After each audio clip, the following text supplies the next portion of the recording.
doing today? So, I'm super excited to bake with y'all today.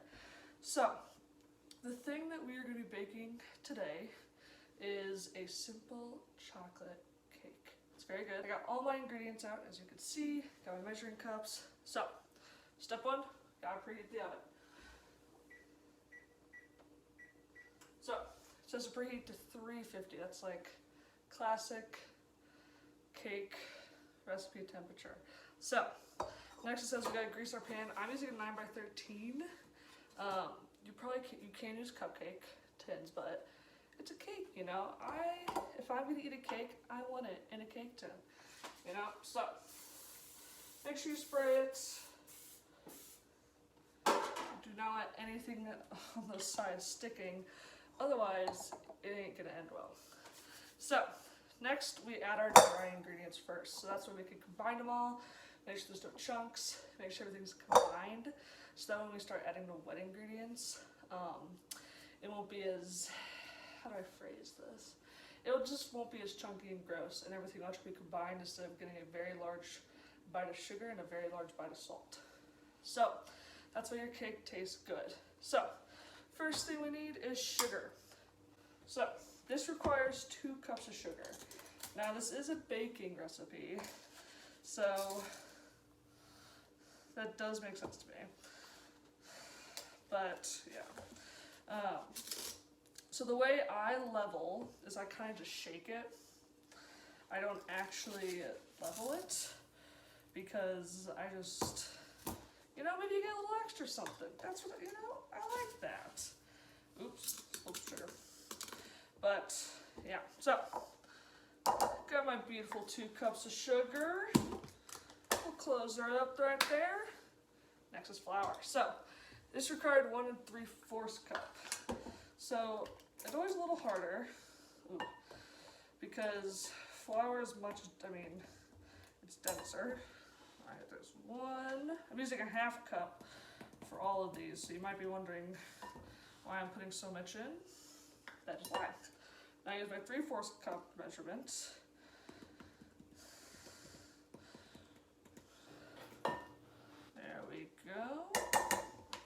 Alright, so I got my sugar, I got my flour. I need to add the rest of the dry ingredients, which is cocoa powder. You gotta have cocoa powder if you are going to be baking a chocolate cake. Now, this is just some classic old baking powder. So this requires 3/4 of a cup. So, oops. It's fine. It happens. There we go. There we go. I didn't pour it on. Okay. Now you may not do what I'm doing because it might make you a little nervous, but you know, baking a lot of stuff during this quarantine. I've had some fun with it. You know, gotta have some fun, y'all. Alright, so, next ingredient is baking powder. Do not mix up your baking powder and your baking soda. Each of them does things different, so please do not mix them up. So, I need 1½ teaspoon. So this is that's a tablespoon. Oh no, people, we don't want that. Oh, that could have been bad. Good thing I was paying attention because I'm baking with you guys. Whew. Okay, so this requires 1½ teaspoons. Not gonna lie, I got a little nervous putting it in because I was like, is this exact? Alright, got my baking powder. Now I need 2 teaspoons of baking soda.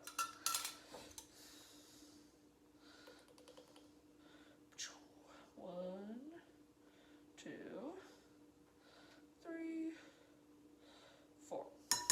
Alright, last but not least, salt.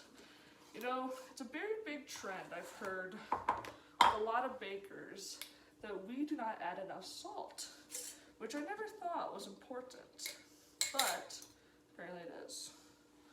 So, they say always add salt, especially to your baking things, because that's sweet and salty. So, my roommate actually loves to put salt in everything. I never liked it until I started baking and I went, oh, I can understand why you put salt in everything.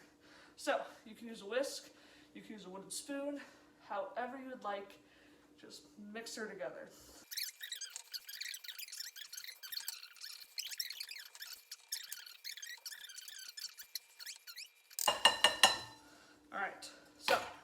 I've incorporated, as you can see, I've incorporated all the dry ingredients.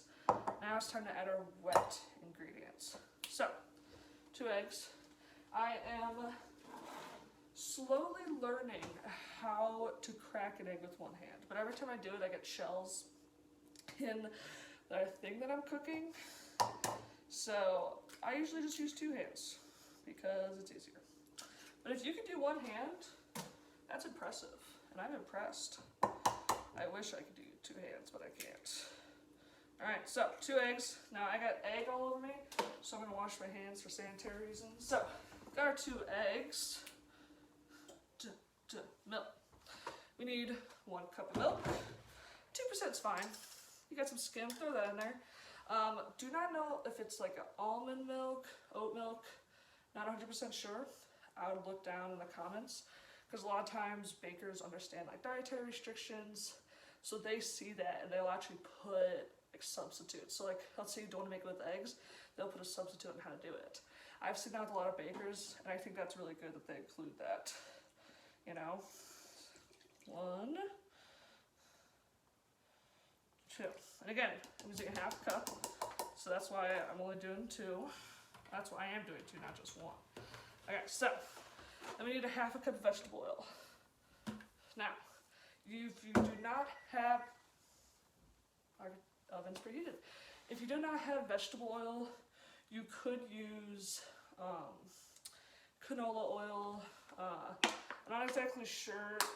Oh gosh, I can't open it. There you go. I'm not exactly sure, but my mom says you can, and I trust my mom. But then again, it's all in the baker's preference. However you perceive it. So, half a cup. Now, I don't know if you guys can see this, but it's looking like a delicious cake so far. I can just imagine if I poured that in, I feel like everyone would just run away. Okay, then vanilla extract. I do love vanilla extract. I think it adds a great, I just clipped my nails, that's why I couldn't open it. It does add great flavor. If you pour too much in though, it could be bad. I know, and it smells, I don't know. I always hated it as a kid. I always asked my mom never to put it in, because I always hated it as a kid, but now I love it. I'll always add it. For a lot of my recipes, it requires like a tablespoon, so a teaspoon is not that much, and I'm very surprised it didn't require that much. Alright, so on her recipe, it does say use an electric mixer, but these guns, they're like electric mixers, am I right? Some of you may not even have access to an electric mixer. Just use a good old whisk. It'll do the same duties. I mean, we're about to find out here. I may have to whip out the electric mixer. We'll see. But, yeah. Now, I love chocolate cake. I think it is one of those desserts that is just fantabulous and can always be cooked anytime, anywhere. Be careful while you're baking, because you might get some of that repercussion of that flour and stuff you just mixed.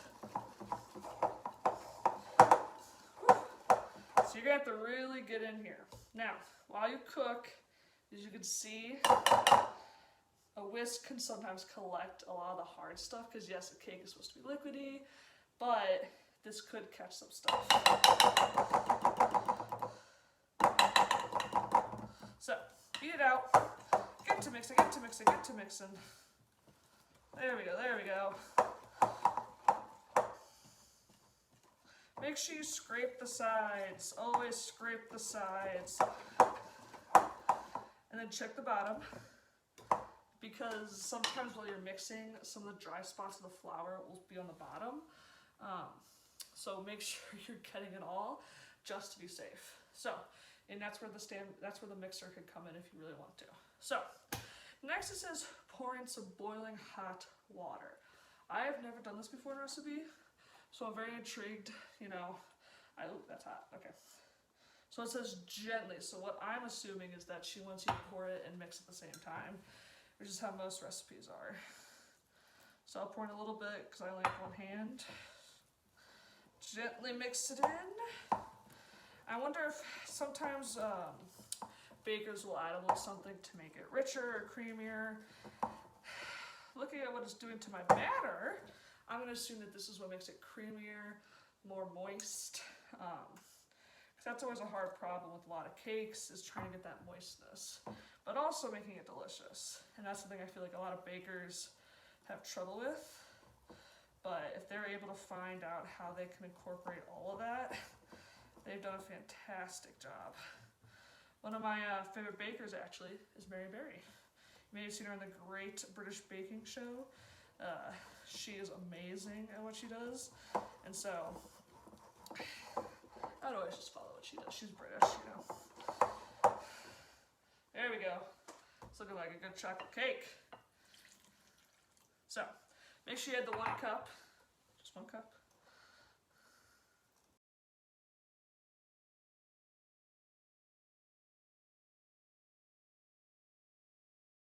Okay. I believe our chocolate cake is ready. So, now, take a spatula. I'll always do a spatula. Drain your little whisk. Yeah.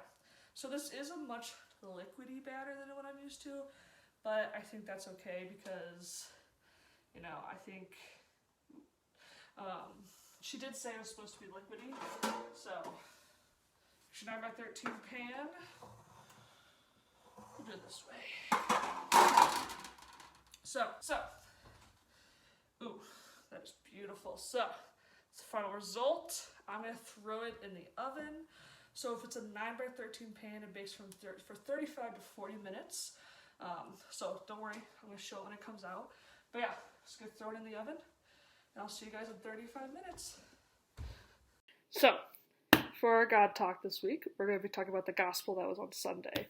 So the gospel talked about how we're thieves and liars, but if we go through the gate for the sheep and we go through the gate, which is Christ, we will be saved. Now, I think this is very true, but it's very hard for us to understand because a lot of times we don't think that we can be saved. We think we're too horrible, but you can be saved by him and you can be loved by him. So be not afraid. Do not be afraid to go through that gate because you can go through it and you can be saved. Just remember to trust in him and know that he loves you so much. Go through the gate. You will be. All right, everybody. Our cake is done. So, it just came out of the oven. Sorry to not show you that. Classic way to tell if a cake is done. Just take a toothpick, a knife, a fork, anything. Stick it in the middle or the side and see if anything comes out. If there's still stuff on it, it's not done. You just cook for a little bit more. If anything comes out, it's done.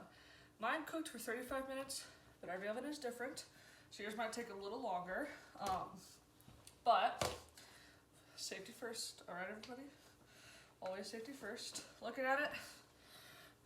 Ooh.